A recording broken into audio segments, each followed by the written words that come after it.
Hello. Hello. सत साहेब सुलेखा बहन। सत साहेब बहन जी, सत साहेब कैसे हो बहन? जय हो बंदी छोड़ की। हाँ ठीक है कहाँ बहन, से दया बोल है रहे हो मालिक बहन? की। मैं दिल्ली से बोल रही हूँ, दिल्ली नरेला से। अच्छा, क्या नाम है बहन जी आपका? मेरा सुशीला नाम है सुलेखा। सुशीला बहन जी। अच्छा हाँ अच्छा, जी। आपने एक दो बार पहले भी बात की थी। हाँ जी बहन हाँ जी, हाँ हाँ कैसे हो हाँ। बहन जी? बस बढ़िया। हाँ दीदी अपनी बताओ। बस मालिक की दया है, ठीक बस ठाक। थोड़ी सी वही बात है, बेचैनी सी हो रखी है, पता नहीं क्यों हो रखी है। क्या बात बहन जी, बेचैनी कैसे होगी? ये मालिक के बच्चे हैं आप अपन तो। नहीं गए उधर, ये कि जयपुर में ये साध संगति थी, आप गए नहीं। जयपुर जयपुर में सवाई माधोपुर में थी क्या? पता नहीं, नाम तो नहीं पता। संडे को, संडे सांगानेर वाले दिन थी। सांगानेर सांगानेर में, हाँ ऐसा, सांगानेर में। हाँ ऐसा ही कुछ नाम अच्छा था। अच्छा बहन जी, मैं तो हाँ थोड़ा सा राजस्थान वाले भक्तों से थोड़ा कम ही वो करती हूँ, बच ही रही हूँ अभी अब वही थोड़ा बात सा। है ना सुलेखा बहन, मैं तो एक तो नई नई जुड़ी हूँ। जी बहन। और फिर ये चाव सा चढ़ गया कि भाई नई नई जुड़ी हूँ, एक आध साध संगति मिल जाए तो भाई कर जी, ले अटेंड अपनी। तो आप गए थे मैं वहाँ तो पे? गई तो थी, बस पर कुछ अच्छा नहीं लगा अच्छा, जाके भी। क्या हुआ? क्या हुआ बस क्या बताऊँ मैं, उधर वो मेरे को लग क्या रहा था, बिल्कुल वो पवन भाई के खिलाफ थे सारे सारे अच्छा, भगत। कौन कौन हाँ भगत भाई थे वहाँ पे? उधर कजोड़ भी थे, और वो दो तीन और, मैंने उनके नाम तो मैं नहीं जानती। एक तो वो दोनों मियाँ बीबी तो वही हो गए जिनके घर में साथ जंगती थी। मनोज भाई थे क्या वो, जिनके घर साथ संगति थी? नाम तो मनोज ही उनका बता नहीं रहे पता थे। मेरे को। जैसे जिसके घर में साथ जंगती थी वो अक्सर वो पवन भाई के साथ में वो हाँ, थोड़े वीडियो में भी सांवले करी। से हैं। अच्छा। और भी थे चार पांच भगत, एक लंबे लंबे से हैं, थोड़े नाथू हट्टे भाई जी। कट्टे से। वो मुंह में उनके दांत से थोड़े से। हाँ, नाथू वो भाई जी हैं सावंत वो। सावंत देव वाले भगत भी गए हुए थे, सावंत देव वाले। अच्छा, सुरेश भगत जी भी गए हुए थे। हम्म। अच्छा अच्छा। बस वही गए। हम्म। ये दिल्ली वाले भक्तों के साथ चली गई मैं तो, मेरे को तो देखो पता नहीं था बहन। अच्छा अच्छा। चले गए तो उधर गए तो सारा काम हुआ। हम्म। हुआ तो बस जैसे ही भंडारा लिया और मालिक को भोग लगाया, हम्म। तो बाद में उन्होंने उनसे, मैंने उसकी औरत से पूछा, औरत मेरे को तो नहीं पता था वो भाई वही औरत है जिसके घर में साथ संगति है। मैं तो अच्छा। एक आम जैसे भाई मैं साथ संगति में गई ऐसे ही मैं बात कर रही थी। वहाँ हम्म। ये भी कोई बहन आई हुई होगी। तो हम्म। जैसे वो भोग लगाने के बाद सेवा में लगी मैं, तो हम्म। रोटियां पूरियां बना रहे थे, तो उधर मैं उसको बोलने लगी, माँ बहन पवन भगत जी आएंगे? तो हम्म। बोली नहीं वो तो नहीं आएंगे, वो तो हमने फोन किया था तो वो बोल रहे थे मैंने गाड़ी बेची है, मैं उसके उसमें बिजी हूँ, और हम्म। आप कल फोन करते तो मैं आ जाता। तो अच्छा। क्या नाम है फिर मैं फिर कुछ नहीं बोली। फिर वो बोली कि क्या नाम है, फिर हमने कजोड़ भगत जी के पास फोन किए, और कजोड़ भगत जी ने हमारे फोन नंबरों से तो फोन उठाया नहीं। फिर हम्म। किसी और के फोन से फोन किया तो तब उन्होंने फोन उठाया। हम बोले उसको, अब भाई पवन भगत जी नहीं आ रहे, आप आ जाओ। हम्म। फिर कजोड़ भगत जी आए। फिर मैं बोली दीदी कजोड़ भगत तो पूरे काल प्रेरित हो चुके हैं, ये सारे ग्रुपों में जो लेफ्ट हो रखे हैं, ये तो आप जैसे मेरे जैसे आप जैसे कई भक्तों के नंबर जो पर्सनल ले रहे हैं ना, उनके पास माँ ये ऊट पटांग भ्रमित करने वाले मैसेज भेजते रहे हैं। जी बहन जी, मेरे ये को तो भी भेज रहे थे, मैंने भी उनको ब्लॉक कर दिया। मैं ये बोली ये सभी को तो फिर भेज रहे हैं। पूरे काल प्रेरित हो चुके हैं, ये पवन भाई के सरासर खिलाफ है। माँ इनके मैसेज भी बता रहे हैं, और इनका आओ भाव सब कुछ से महसूस हो रहा है, पता चल रहा है सरेआम। हम्म। फिर मैं बोली बहन हम अपने घर परिवार वालों को तो, रिश्तेदारों को, परिवार वालों को तो हम लड़ लड़ के मर रहे हैं इस परमात्मा के लिए। भाई हमने हम्म। परमात्मा मिल गया, हमने कुछ ना लेना देना था है। जी। और माँ फिर हमने इन भक्ता तक ये लेना जो काल प्रेरित हो रहे हैं। जी। तो वो कुछ नहीं बोली सुलेखा बहन, वो सुनती रही मेरी बात, वो कुछ नहीं बोली मेरे को। फिर बोली जल्दी जल्दी भंडारा ले लो। फिर भंडारा ले लिया, बैठ गए, हम्म। भोग लगा के भंडारा करके बैठ गए। हम्म। उन्होंने फिर एलईडी में वो सत्संग चला दिया मालिक का, अच्छा। परमात्मा का। वो 2-3 घंटे सुन लिया। फिर वो जैसे बीच में वो दूध, चाय तो नहीं देते, दूध दिया था उन्होंने, गर्म दूध।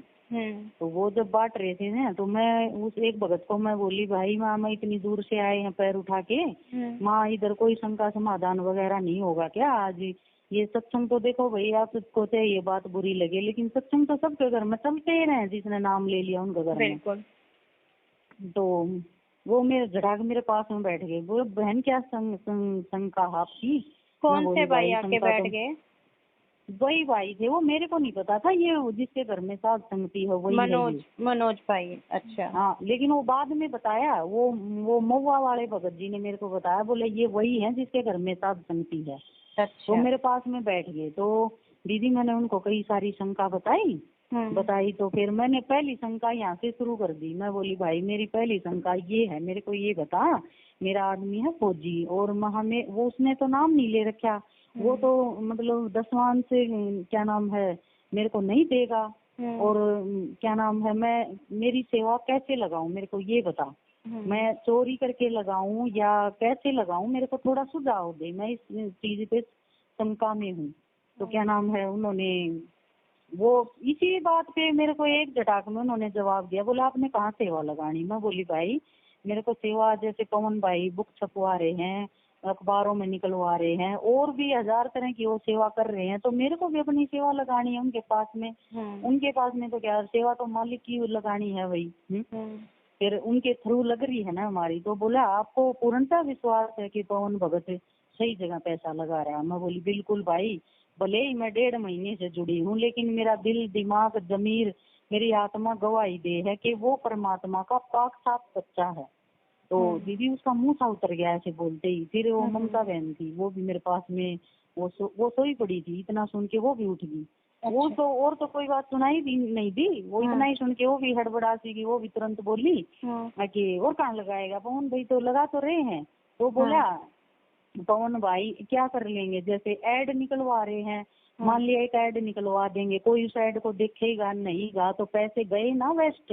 तो ऐसे वो बकबक करने लगा, अगर आपको सेवा लगानी है तो साध संगतियों में लगाओ। फिर मैं उसको है ना दीदी मैंने जवाब दिया उसको, मैं बोली भाई ये बताओ पवन भगत जब सही जगह पैसा नहीं लगा रहा, आपका कहना है ये, तो मैं कैसे मान लूं साध संगति वाले मेरे पैसे को सही जगह लगाओगे। और हाँ भाई भगत जी देखो मैं जुड़ी भले ही लेट हूँ, लेकिन मैं शंका समाधान के वीडियो भी और परमात्मा के सत्संग भी मैं 2 साल से सुन रही हूँ। मैंने सारे वीडियो पवन भगत जी के देखे हैं, और मैंने आपको भगत जी आमने सामने तो मैं आज देख रही हूँ, मैंने वीडियो में बिल्कुल मैंने घुटने से घुटना लगाए हुए देखा आपको पवन भगत जी के साथ में बैठे हुए। अगर वो गलत है तो आप मेरी शंका ये दूर करो कि भाई वो पैसा फिर वो कहाँ लगा रहा है, मेरी ये शंका दूर करो आप उसके बिल्कुल पास में बैठ के घुटने से घुटना मिला के आप साथ संगति में हर वीडियो में मैंने देखा, बोला हाँ मैं बैठता हूँ जाता हूँ। तो मैं आप मेरी शंका ये आप दूर करो। फिर क्या बोलना था, फिर वो सावंत देव भगत थे ना, वो आके पास में बैठ गए तो फिर हाँ सुरेश भगत जी उनका नाम मेरे को उनका पता नहीं, मैं उनको वो उधर भी मैं उनको सावंत देव भगत ही बोल रही थी, वो हंस रहे थे। मैंने उनको ये भी बोला, मैं बोली भगत जी ये वाणी है ना, मैंने मेरे पापा से मैं जब से पैदा हुई ना तब से सुनती आ रही हूँ, लेकिन मैंने अर्थ है ना पवन भाई के वीडियो देख के पता चला कि सावंत देव ये वाणी है और ये इस तरह लागू होती है और इस तरह इस वाणी का ये अर्थ है जी। तो बहन वो तो फिर उसका मुंह सा उतर गया, और उस सावंत देव भगत को देख के थोड़ा बस धीरे धीरे बोलने लग गया। फिर वो उठ के चला गया। फिर उसने उधर कजोड़ भगत थे और भी थे 1-2, उनके पास जाके पता नहीं क्या गटमट करी, उन्होंने एक शब्द गाया, फिर मेरे को बुलाया उधर, आ जाओ मेरी इच्छा ही नहीं थी जाने की, मैं जबरदस्ती मेरे पीछे लग गए सारे। मैं बोली भाई मैं उधर आके क्या बताऊंगी, मैंने तो सारी शंका इस भाई को इधर ही बता दी, मेरे पास में बैठे बैठे, अरे इन्होंने बताना था जो बता दिया, अब उधर क्या बताना है। तो है ना उधर चली गई मैं। फिर देखो कजोड़ भगत जी माइक में शंका समाधान कर रहे, मेरे को एक बार तो अंदर से ऐसी घिनसी पैदा हुई दीदी, सही बताऊं, क्योंकि मैंने उनके पास है ना 2-3 बार शंका अपनी लिख के भेजी व्हाट्सएप पे, तो उन्होंने मेरी शंका का कोई समाधान नहीं किया, ना कोई जवाब दिया। सच्चाई का भी मैसेज नहीं भेजते वो, और वैसे पवन भगत के खिलाफ ऊट पटांग मैसेज भेजते रहेंगे। जब काल प्रेरित हो जाते हैं ना तो यही होता है बहन जी। तो एक बार तो मेरी इच्छा सी हो रही थी मैं कि कौन इसको कजोड़ भगत को सीधा यही बोलूं, भगत जी मैंने आपके पास अभी भी आपके व्हाट्सएप में आप वाले में ना आना तो मेरे वाले में यूं की यूं पड़ी है, ताकि मैं दिखाऊं देखो मैंने आपके पास ये शंका लिख के भेजी है, तो आपने मेरी शंका का तब तो निवारण करा नहीं, और आज आप माइक ले लेके बोल रहे हो। फिर मैं चुप रह गई, मैं छोड़ो ना, ठीक है क्या पूछना है अभी।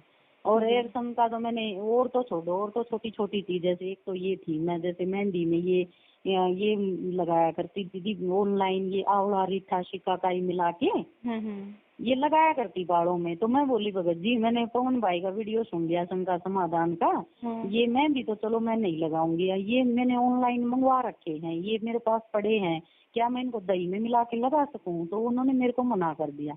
मैं चलो ठीक है। एक दो शंका और थी, भाई मेरा घर वाला जैसे जमीन नाम करवा रहा है, तो भाई मैं कपड़ा मेरे ऊपर दबाव बना रहा है, ये भाई मैं क्या करूं? एक दो शंका और यही बताई कि उन्होंने भी ऐसे ही बताया, भाई आप ऐसे हो करो। फिर मैं बोली भगत जी चोरी तो ये भी होगी, मैं एक तरीके से तो मैं बोली मैंने चोरी करके पैसे रख रखे, मैं उनका क्या करूं? बोले अभी तो रखे रहने दो। मैं बोली नहीं, अगर देने हैं ना तो मैं मेरे घर वाले को दे दूंगी, भाई वो मेरे को वापिस देंगे तो मैं लेके रख लूंगी, लगा दूंगी सेवा में। बस ऐसे गोल मोड़ जवाब दे दिया। एक मेरी शंका मैंने ये पूछी, मैं बोली भगत जी 5-7 दिन पहले एक वीडियो आया गुरुजी का, उसमें ग्रुप में आगे भाई क्या नाम है, काल मेरा रूप बना सकता है, और मैं पवन भगत का वीडियो सुना तो पवन भगत जी कह रहे हैं काल परमात्मा का रूप नहीं बना सकता। अगर उसको इतनी शंका समाधान करनी आती होती दीदी पवन भगत जी की, जो खिलाफ तो ऐसे हो रहे हैं तो वो भी दिखाते ना, फिर छोटी छोटी क्लिप मेरे को 1000 दिखाते हैं दिखाते। अब देखो बहन आप इसमें ऐसे संतुष्ट हो जाओ तो नहीं, बिल्कुल नहीं, एक भी ना दिखाया, बस 2 बात बोल के चुप हो गए। हालांकि मेरी शंका तो ये समाधान हो ही चुकी थी, आपसे भी पूछ लिया था मैंने, एक बार फोन किया था, शायद भूल गए होगे। नहीं, और बाद में मैंने वो फिर वीडियो कई बार भी सुना मैंने वो वीडियो भी। तो उन्होंने क्या जवाब देना था, वही वो बात है, वो सारे भगत कह रहे थे, बोले ये प्रभुता के भुक्खे हैं। बिल्कुल बहन जी, अब तो अहम आ गया उनमें, मैंपन आ गया, इसलिए वो बोलते हैं। इतनी मतलब बेचैनी हो ही रही पूरी रात। मैं तो सारे भक्तों को बोला, वो जो मालिक की परमात्मा की फोटो बना के जो वो कर रहे हैं ना, मैं तो उनको भी बोला, मैं बोली भाई आपको फिर तो अपने स्वार्थ से आ रहे हो, आप तो ये फोटो इधर बेचने के लिए। कौन भाई है भाई का सारे? वो प्रदीप है मुकुंदपुर से प्रदीप। बहन जी मैं तो नहीं जानती, खैर चलो। फिर नहीं, वो मना कर गए, बोले बहन मेरे को सही में नहीं पता था, पता होता तो मैं नहीं आता इधर। उन्होंने मना कर दिया जी। मैं बोली भाई ये तो सारे हम तो गलत आ गए, मैं ऐसा ना हो। वो एक गुड़गांव की एक लेडीज, एक भगतनी माँ, एक वो लेडीज गई थी राजस्थान में, वो कौन भगत है वो जो रामदेव भाई ने बोला था, रामदेव भगत जियों के चले गए थे वो चंद्रो बहन गुड़गांव से। वो नहीं आए हुए थे उधर जी। वो साड़ी वाली जो बुढ़िया है ना एक, वो तो आई हुई थी। साड़ी वाली कौन आई हुई थी? वो तकरीबन हर साल झंगती में ही जाती है वो। सविता बहन। हाँ सविता। गोरे से हैं, लंबे से? हाँ गोरी सी लंबी सी, वो उन्हीं के पास ही बैठी थी। वो इधर आई भी नहीं, लेडीजों में बिल्कुल भी नहीं बैठी वो। अच्छा। वो भी आई हुई थी। वो वहीं जयपुर में ही रहते हैं। अच्छा, वो बहन भी कुछ मतलब बता रहे थे क्या? कुछ बताया, कुछ बात हुई उनसे? कुछ नहीं बताया, पर एक दो भगत कह रहे थे, बोले खुल के तो बोल नहीं रही, बाकी इसके आओ भाव से अगर नहीं उसको, वो तो रहती है साथ संगतिया में भी है, सारे काम है, पवन भाई के विचारों से परिचित है, तो बोले खुल के नहीं बोल रही। खुल के बोलना वो है कि भाई अगर ये कोई भी बात मन बोलनी है तो खुल के बोलो ना। अगर पवन गलत है तो तुम बताओ कहाँ गलत है। ऐसे कह रहे थे एक दो भगत, बोला ये खुल के नहीं बोल रही, ये दोनों। बहन जी जिनके मन में चोर होता है वो खुल के कैसे बोल सकता है, आप ये बताओ मुझे। मैं बताने अगर ये लोगों को पवन गलत नजर आ रहा है और पवन गलत है तो खुल के बताओ ना कहाँ सी गलत है। वो गलत है नहीं, इसलिए ये लोग उसका सामना कर नहीं सकते। जैसे ही उन्होंने मालिक का परमात्मा का वो लगाया, मैं चलो 1 घंटे सुन लेंगे या तुम्हारे 2 घंटे सुन लेंगे भाई, 3 घंटे तक चलता रहा दीदी। बाद में वो शब्द गाने लगे, सब कहने लगे ना फिर सारे भगत। अब पवन भगत तो 1000 शंकाओं का तो समाधान करते, पूछते भाई किसी की कोई शंका तो नहीं है। मैं इन्होंने तो एक बार भी नहीं पूछा। और राजस्थान की सारी लेडीज ऐसे सज धज के मेकअप वो लगा मेकअप नहीं, वो हार श्रृंगार लगा के आई हुई थी। मैं तो बोल रही थी माए अभी पवन भगत जी होते ना सीधा बोलते वेश्याओं की श्रेणी में है महा, इस तरह आई हुई है ये माई। इन्होंने किसी ने भी नहीं बोला, कोई भगत ने भाई आप ऐसे अरे ऐसी जगह अरे थोड़ा परमात्मा भी बोल देते थे ये चीज, तो परमात्मा भी कहते थे ये कंधे तक का ब्लाउज डाल के आती थी ना कोई बहन, तो बोलते थे यहाँ तक का कलाई तक का ब्लाउज डाल के आना है। ऐसे उनका जिस्म दिख रहा दीदी। सत्संग में आओगे तो भक्तों का रूप धारण करके आओ, ऐसे नहीं भगत बन के आओ। ऐसे तो उनका जिस्म दिख रहा है, आप जात ध्यान दिख रहे उनके। और वो क्या नाम है इतने वो लगा के आ रही वो हार श्रृंगार। 3 लेडीज ऐसी थी जो मेरे जितनी सी उम्र की थी, बस वो इतनी कोई 35 तक की उम्र की होंगी वो 3 लेडीज ऐसी मेरे को देखने में मिली। उन्होंने कहीं कुछ नहीं, सिंपल वेशभूषा में थी वो 3 लेडीज। वो छोटी उम्र की थी, वो मर्यादा का तो पता नहीं, लेकिन पहन कुछ नहीं रही थी वो। ये जो हार श्रृंगार नाक कान कहीं कुछ चूड़ी वगैरह कुछ नहीं पहन रही थी। बाकी सब ऐसे ही सब बज के आई हुई थी। अच्छा। माँ देख लो है ना, ये कोई बोल रहे हैं और माँ फिर पवन के खिलाफ बोल रहे हैं। तो ये ड्रामा है इनका। तो बस इतनी बेचैनी हुई दीदी उसने उस आदमी ने रात को ही मेरे को ये बोल दिया ना कि आपको लग रहा है पवन भगत सही जगह सेवा लगा रहे। मेरे तो उसी टाइम बेचैनी शुरू होगी। मैं तो सारे भगतां से बोलने लगी जो दिल्ली से जितने भी गए थे। मैं बोली भाई इधर हम तो गलत आ गए। बोले क्या हो गया बहन जी? मैं बोली भाई मेरे तो बेचैनी होगी वहाँ, ये तो ऐसे ऐसे बोल रहा है, मैं ये तो खिलाफ हूँ पवन भगत जी के, हम तो यहाँ गलत आ गए। मैं जो वह बहन लेके गई थी ना किरण, मैं उसको भी बोला मैं बहन तो पता नहीं करा। बोली नहीं पता हमने तो भाई। मैं देख ले इधर तो और क्या पता माई न फोन करे हैं कि ना करे हैं पवन भगत जी के पास, ये अपनी तरफ से बात बना रहे होंगे। सही बात है। राजस्थान में साध संगति हो 4 कदम दूर और वो ना आए माँ देर सवेर जरूर आते वो। बहन जी ऐसा है ना, अब तो ये इतने खिलाफ हो चुके हैं, इनका क्या भरोसा, यही पकड़वा दे मैनेजमेंट वालों को। हाँ वही तो माँ, ये तो भाई पूरे काल प्रेरित हो गए, बस पूछो ही ना। ये तो क्लियर होगी फिर ये बात। वो तो भाई ने खुद ही बोल रखा है ना, जो गोड्डे के गोड्डा लगा के बैठता है वो भी, उसका भी कोई भरोसा नहीं है कब काल प्रेरित हो जाए। नहीं है। और बहन जी अभी तो देखो परीक्षा का समय चल रहा है और सबकी परीक्षाएं होंगी। अब तो छटनी ऐसे धड़ल्ले से होंगी ना, सब छाट देगा मालिक। ऊपर ऊपर के वो बोला कर ना अपना हरियाणवी भाषा में कि भाई लस्सी तो तड़ा रह जाएगी, ऊपर ऊपर मक्खन मक्खन रह जाएगा। ठीक है, तो न्यू छटनी होएगी। कल से मेरे पास भी कजोड़ भाई फोन कर रहे, मैसेज कर रहे, मैंने ब्लॉक मार दिया।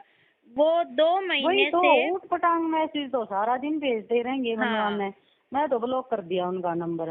2 महीने से मेरे को परेशान करके रखा हुआ है, हर जगह से ब्लॉक कर दिया। तो फेसबुक पे सारी पोस्टों पे मैसेज पढ़ के ना कुछ आनी ना कुछ जानी। अरे मैं तो बोल दिया, पर पवन भाई के वीडियो देखे तो मालिक में इतना ज्यादा विश्वास बढ़ जाए है। बिल्कुल मालिक पे। आप ये बताओ ना दृढ़ता कितनी आती है। सही बात है। हद से ज्यादा। और मर्यादाओं में रहने के लिए दृढ़ करना, ये सब चीजें परमात्मा ने पवन भाई के द्वारा ही करवाई। उनमें से कोई कोई भी एक बंदा ऐसा नहीं जो अपना घर बार छोड़ के अपने बच्चों को छोड़ के निकले तो सही। एक हेमराज भगत जी हैं, उन्होंने मुझे बोला तो मैंने उनको बोल दिया भाई जी आप निकल के दिखाओ ना। बोला कि मेरे बच्चों के खाने पीने का खर्चा दे दो, मैं तो निकल जाऊंगा। मैं कहा चलो 10,000 रुपए मैं दे दूंगी। भाई मैं टाटा बिरला तो नहीं हूँ, लेकिन 10,000 रुपए का तो आपका ओट लूंगी। कहते मेरे 10,000 नहीं है, कम से कम भी मेरा 1 लाख का खर्चा है। मैं 1 लाख का खर्चा भाई 1 लाख का खर्चा करने वाला बाहर नहीं जा सकता है। पवन भाई का बच्चा 5,000 रुपए कमा रहा था, वो 5,000 में 1 महीना निकाल लेती थी। तेरे को तो 10,000 रुपए मिल रहे हैं। देखो फिर सुबह है ना दीदी, रात तो ऐसे ही बीत गई ना, तो कुछ वो होया, बस ऐसे ही मेरे तो बेचैनी सी हो रही, ना तो नींद आई ना बस सत्संग में मन लगा। सही बताऊं मेरे तो उस भगत की बात पे मेरे तो ऐसी नफरत सी होगी। मैं भैया तो हम तो यहाँ गलत आ गए। मैं तो पूरी रात यूं ही करती रही, मालिक मैं तो नहीं जुड़ी हूँ, मेरे मालिक मैंने तो बताइए, मन तो मुश्किल तो परमात्मा मिला है और मैं ये तो खिलाफ हूँ भाई, यहाँ तो नहीं आना था। सुबह फिर जैसे 4 बजे से पहले की बात है, वो महुआ वाले भगत थे, वो बोले मेरे घर में 3 दिन की सात संगति होती है हर बार। तो वो उसने फिर सारी बातें बताई। बोला बहन जी ये पूरे काल पे सारे भगत इकट्ठे करके उन्होंने बोला कि आइंदा इनके सात संगतियों में नहीं आना। सारे भगत बोले भाई आगे से नहीं आएंगे, हमने तो पता ही नहीं था भाई ये खिलाफ है। सब ने ऐसे बोल दिया फिर हम नहीं आएंगे भाई इनकी सात संगति में। ये बात क्लियर हुई दीदी। फिर वो एक नया खबेड़ा, वो एक पता नहीं कौन भगत है रविदास करके बोल रहा है मैं भोपाल का हूँ।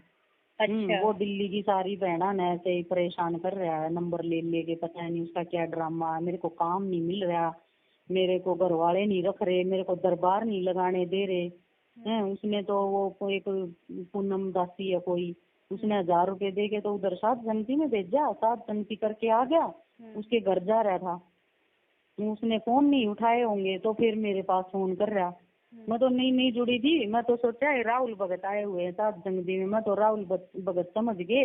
इतनी प्यार से उनसे सब्सक्राइब करके उनके पास ही बैठ गई। अच्छा। मैं तो राहुल भगत जी हैं, मैं भगत जी मैंने आपके इतनी बार फोन लगाए, आपके फोन नहीं लगते। कुछ नहीं बोला, इतनी चुपचाप सुन रहा। थोड़ी देर बाद बोला आप मेरे को दो आपका नंबर, मैंने दे दिया। मेरे को क्या पता है ये कोई कॉपी राहुल है। अच्छा। बस आज सुबह तो थोड़ी पाट गया, सारी सच्चाई का पता चल गया। किरण बहन ने बताई, बोले उसके फोन में उठाना, ये बोला ठीक नहीं है ये लड़का बोला। हाँ नहीं, बहन मैं तो जी उसको बोल आजकल दिया ऐसे था ही भाई चल रहा है, कोई पता नहीं है। ये मैनेजमेंट वाले भी और कुछ जो मतलब सत्सेवकों में से छटनी हुए भगत है ना, ये काल प्रेरित होके भक्तों को ठगना, गलत बातें करना, ये सब चल ही रहा है। ऐसे लोगों से आप दूर रहो। जिनका ऐसा लगे ना थोड़ा बहुत भी ऊंच नीच, उनको ब्लॉक कर दिया करो आप। बिल्कुल है। मैं तो उसका ब्लॉक करके उड़ा दिया नंबर। हाँ भाई जी। किसी और बहन का नंबर कोई दिल्ली से है प्रभावती, उसका फोन लेके ना बार बार फोन कर रहा है। मैंने उसकी आवाज सुन ली, पहचान ली। मैं बोली ही नहीं, मैंने उसका भी ब्लॉक मार दिया। अभी उससे बात करी 4 बजे। मैं बोली बहन ये ऐसे ऐसे इसको क्यों घर में बैठा रही है। मैं कुछ दिन पहले एक पर्चा निकला था कि ऐसे ऐसे एक भगत ठग रहा है, ऐसे ऐसे पैसे ले रहा। तो बोली अरे वो तो बहन मेरे से भी ले गया। फिर मैं बोली तेरे को एक ठोकर लगी, अभी भी तू नहीं संभल रही, इसको बिठा रही माँ इसे एक नया चांद को। और बोली क्या होगा, उसको भी पता नहीं था बेचारी को। बोली ये तो रो रहा है, ये कर रहा है, वो कर रहा है। मैं ये रो ना रहा, ये है बस मगरमच्छ वाले आंसू बहा रहा है ये, और कुछ ना है इसका ड्रामा। काम करने वालों को काम की कमी ना है, और अपने घर वालों से क्यों ये वो करके रुष्ट होके आ रहा है। परमात्मा ने तो बोल रहा है कि चू में भक्ति करनी पड़ेगी, कोई कितना ही परेशान करे, दरबार ना लगाने दे रहे तो क्या होगा। इसके अंदर में तो दरबार है। सही बात है। मालिक तो सबके घट में बैठा है। बिल्कुल। दरबार से ही कुछ ज्यादा भक्ति होगी कि मैं उसको बोली, मैं बोली बहन मेरा आदमी इतना विरोध कर रहा था, बोल रहा था भी नहीं इतना नाम नूम लेना, बूढ़ी हो जाएगी जब करिए भक्ति। मैं तो रो के सत्संग सुने तो मालिक ने मेरे तो लगा दिया दरबार घर में, और मैं तो आराम से कर रही हूँ अपनी भक्ति। बोली ये बात भी ठीक है। फिर मैं बोली इसकी तो ये तो सारी बहनों को ऐसे धक्का खाता फिर रहा है। भगत के पास तो किसी के पास जाता भी नहीं, ना तो उनसे नंबर लेता, ना उन नहीं हूँ कहता आगे भाई मैंने काम चाहिए, ये चाहिए, वो चाहिए। अरे ये तो वहाँ सारी भगत जो जितनी भी लेडीज है ना उनसे नंबर ले लेके उनके पास फोन कर रहा है। और ऊपर से वहाँ किसी ने बोल रहा है मेरे साथ रमैनी कर लो। मैं ये तो भाई ये तो इसको तो औरत की जरूरत है, भक्ति का कुछ ना है इसका लफड़ा। हाँ कई अपने चक्कर में आते हैं, रमेणी रुमूनी के चक्कर में आते हैं, कई पैसे के चक्कर में आते हैं, कई नौकरी के चक्कर में आते हैं। तो बहन जी यहाँ पे आपको बुगला भगत बहुत मिल जाएंगे। हाँ यहाँ पे बुगले भगत जब 1000 रुपए दे के उसको उधर सात संगति में भेज दिया, वो बोल रही थी मैं तेरे को काम दूंगी। वो जॉब कर रही है कहीं दिल्ली में, अकेली रहती है वो। अच्छा। वो क्या नाम है, पूनम दासी है कोई। अच्छा। मैं तो देखो जानती नहीं उसको। तो उसने फोन नहीं उठाए। वो परसों हमारे साथ आया उधर जयपुर से सोमवार को, तो उसने फोन नहीं उठाए होंगे। फिर किसी और सरोज बहन के घर पहुंच गया, रात उधर बिता के फिर वो तीसरी के आ गया। उसे घर आते ही मेरे पास बार बार फोन कर रहा है। मेरे पास तो किरण का उससे ही फोन आ गया, बोली ये ऐसे ऐसे उसके फोन मत उठाना, वो ठीक नहीं है। मैंने तो ब्लैक लिस्ट में डाल दिया था उसका नंबर, उसके फोन से ही करने लग गया। तो ये ऐसे परेशान कर रहा है, मैं देख के दिमाग खराब हो रहा है इसका। और ट्रेन में दीदी इतना समझाया मैंने, सारे तो भगत थे मेरे पास में, हमारे पास में, और हम 5-6 सारी लेडीज थी। मैंने उसको इतना कहा कि मैं भाई काम करने वालों को कमी ना है, ऐसा तो तू शरीर का धनी ना है, तू खुद ही कह रहा है भाई मेरे से हैवी काम ना होगा। तो मैं देख ट्रेन में कितने लोग ये बिक्री कर करके चले गए, 1000-500 घर में लेके जाएंगे। बिल्कुल। तो ऐसा काम कर ले भाई अपना। हाँ थोड़ा काम करने से ही तो उभरेगा, छोटा काम करना सीख ले पहले। सही बात है। अभी तू इतना पढ़ा लिखा है ना, कौन तना एसी रूम में दफ्तर में कागज चीरन की नौकरी देगा भाई। लेकिन ना बंधन है तो ऐसा हो रहा है, मेरी जल्दी सी किसी के घर में शादी हो जाए, मैं घर जमाई बन के रह लूं। अच्छा कौन सा है ये रविदास? पतला सा है, इसको बोला इसको मैनेजमेंट वालों ने मारपीट भी करी थी मेरठ में। वही है, वो किरण ने बताया मेरे को, उसने तो नहीं बताया, किरण कह रही थी। अच्छा ये मैनेजमेंट वालों ने पिटा था, वो उधर हाथ पैर बांध के पता नहीं रेलवे स्टेशन कह रही थी, फाटक बोली उधर फेंक दिया था इसको। और फिर भी अपनी गंदी हरकतों से बाज नहीं आ रहा। फिर ऊपर से है ना दीदी, मैंने ट्रेन में सबके सामने इतना समझाया, मैं बोली भाई ये जितने भगत खड़े हैं ना, इनका सबके घर